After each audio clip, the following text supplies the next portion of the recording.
Okay, so it says the talk said that he was obviously he's male, 18 years old, born in Edoras. His occupation is a knight. He was born as a merchant's son, but rather than taking his father's job, he wanted to live the life of a hero and decided to become a knight. Tutsa was a natural swordsman. He was anointed as a knight at the age of 18, so I guess he started from, I don't know, 8, 9, 10, 13. He's masterless and now living at Count Shinon's estate, a distant relative. His recklessness comes from his youth. His youthful arrogance comes from a privileged life with little difficulties.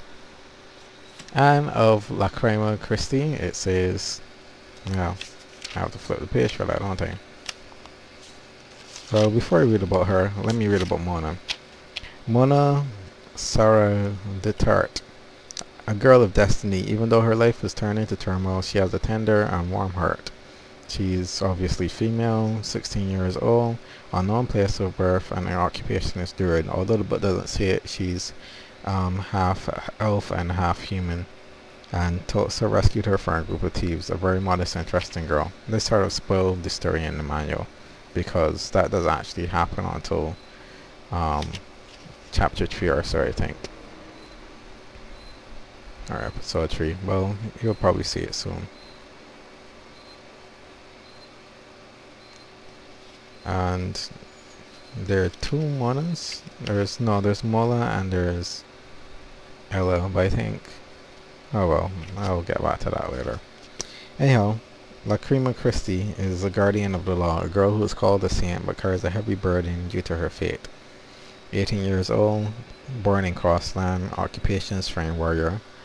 It says that she's the daughter of a hero, Canas. That's Kinas. She was orphaned at an early age. She followed in her father's footsteps and became a strong warrior. The pressure of being a hero's daughter has driven her to achieve excellence, but has made her stern. Lacrima believes in the absolute power of the law. After the death of her parents, her father's friend raised her. He is probably the only one who is concerned about her way of life. Well, I'm going to stop reading from the manual for now and start Lacrima's story. You might wonder why I'm not starting Tux's story, and that's because I just don't feel like it. Plus, I'm using Lacrima's clear data, and I'm curious as to if there really are any extras, and if there are extras, what those extras are.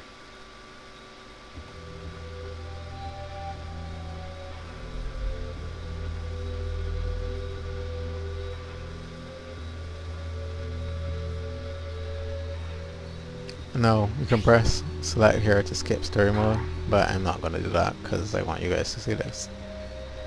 Wait a minute, we saw this already, didn't we, in the previous video? Oh well, I guess I'll skip it then.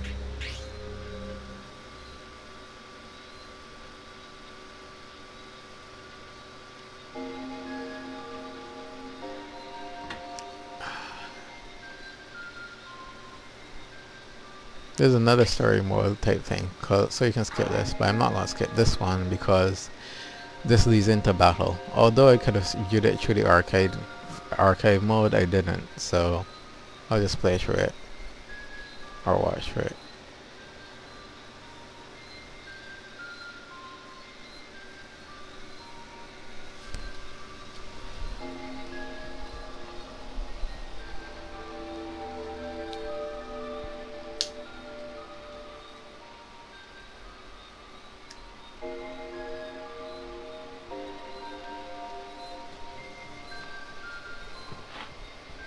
Portia is such a burden. I guess they realistically portrayed her as weak in battle, but I think they took a joke too far. But we'll get to that later.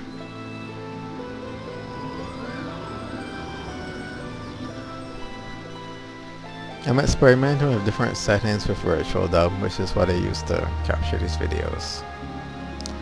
So I think that this video will come out a bit more, well, less dark, so more bright, and it should survive the compression process better.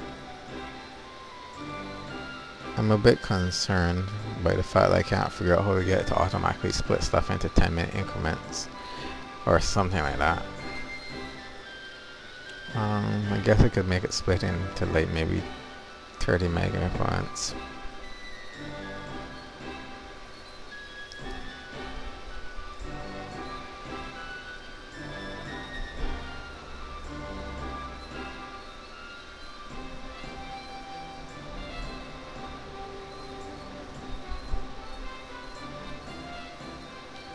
All this, by the way, stuff is very Japanese.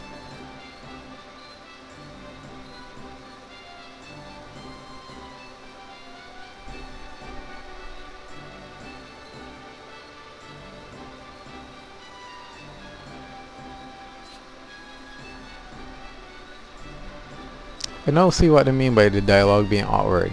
I would have translated as Kartia exists to be used. No, I would have said Kartia is a resource which exists to be used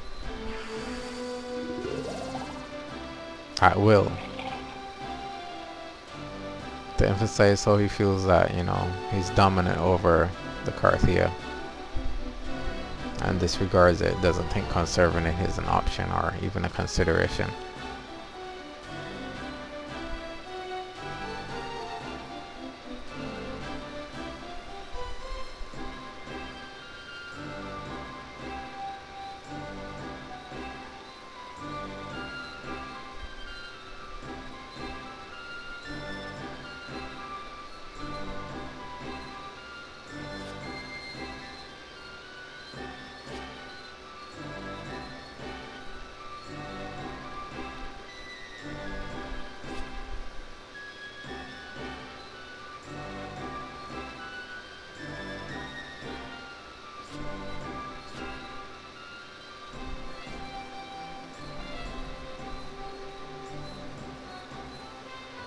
And that's something that holds true for the game. Some Kartia can only be made with World 3 Kartia. Alright, so I'll explain that in battle, that'll be easier.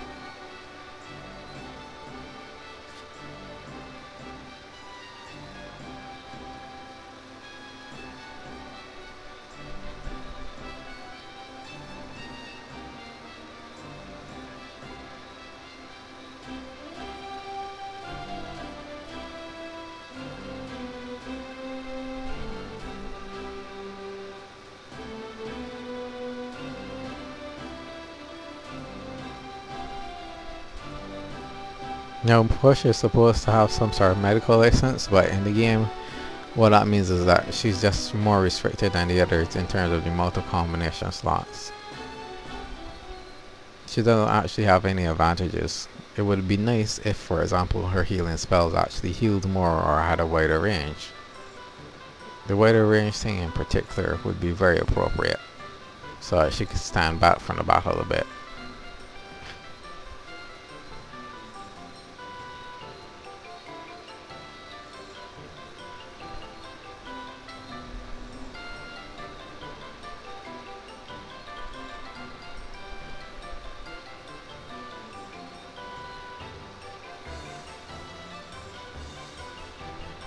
Push it along her diva.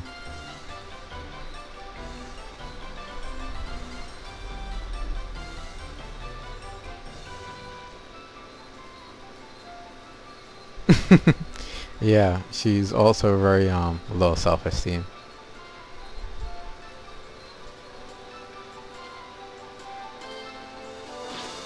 Oh, well, I guess I explained that she does have a beginner's license, but I thought she was supposed to have a special medical license as well.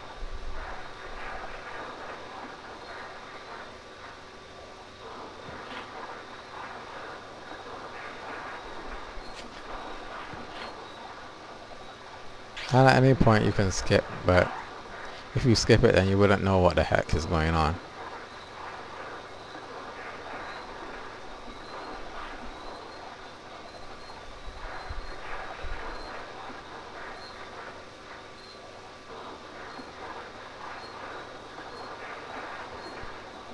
So some of the human characters can create phantoms and some can't. I think Ken is one of them who can, but I guess we'll find out now.